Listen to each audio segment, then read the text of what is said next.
নমস্কাৰ স্বাগতম জনাইছোঁ নিউজ আছামৰ অন্য এটা ভিডিঅ'লৈ ৰান্ধনীসকলৰ তীব্ৰ প্ৰতিবাদ হয় বন্ধু বান্ধৱীসকল গো বেক ধনীৰে NGO গো বেক ধনীৰে তেওঁলোকে তীব্ৰ প্ৰতিবাদ সাব্যস্ত কৰিছে তো সম্পূৰ্ণ ভিডিঅ'টিৰ জৰিয়তে আপোনালোকে চাব পাৰিব তেওঁলোকে কেনেকুৱা ধৰণে প্ৰতিবাদ সাব্যস্ত কৰিছে যিহেতু এই NGOৰ বিৰুদ্ধে প্ৰতিবাদ কৰোঁতে মুখ্যমন্ত্ৰী ডাঙৰীয়াই এটা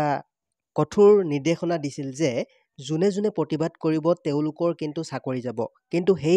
সেই কথা অৰ্থাৎ হিমন্ত বিশ্ব শৰ্মা ডাঙৰীয়াৰ সেই যিটো কঠোৰ পদক্ষেপকো তেওঁলোকে কেৰেপ নকৰি তেওঁলোকে প্ৰতিবাদ সাব্যস্ত কৰিছে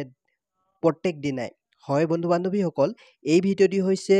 এই যিটো ভিডিঅ' হৈছে আপোনালোকে দেখিবলৈ পাইছে 17 জুন তাৰিখে তেওঁলোকে প্ৰতিবাদ সাব্যস্ত কৰিছে আপোনালোকে বেনাৰখনত চাব পাৰে তেওঁলোকে 17 জুনত প্ৰতিবাদ কৰিছে আজিও তেওঁলোকে তীব্ৰ প্ৰতিবাদ সাব্যস্ত কৰিছে হিমন্ত বিশ্ব শৰ্মা ডাঙৰীয়াৰ যি মন্তব্য যে এই NGOৰ বিৰুদ্ধে যদিহে প্ৰতিবাদ কৰে যোনে যোনে প্ৰতিবাদ কৰে তেওঁলোকৰ যি চাকৰি হয় চাকৰি যাব বুলি কৈছিলে কিন্তু তেওঁলোকে কোনো ধৰণৰ হিমন্ত বিশ্ব শৰ্মা ডাঙৰীয়াৰ মন্তব্যক কেৰেপ নকৰি তেওঁলোকে তীব্ৰ প্ৰতিবাদ তীব্ৰ গৰিহণা জগাইছে NGOৰ বিৰুদ্ধে হয় NGOক আমাক নালাগে অৰ্থাৎ সেই NGOক তেওঁলোকে যি হিমন্ত বিশ্ব শৰ্মা ডাঙৰীয়াই কৈছে যে NGO এটাই ভাত ৰান্ধিব ৰান্ধনীসকলে বিলাব কিন্তু সেই কথাত ৰান্ধনীসকলে বহুত দুখিত হৈছে যদিহে হিমন্ত বিশ্ব শৰ্মা ডাঙৰীয়াই তেওঁলোকৰ কথা নামানে তেওঁলোকৰ যি দাবী হয় দাবীসমূহ যদিহে নামানে ভৱিষ্যতে আৰু ভয়ংকৰ প্ৰতিবাদ হ'ব বুলি তেওঁলোকে মন্তব্য প্ৰকাশ কৰিছে তো তেওঁলোকৰ যি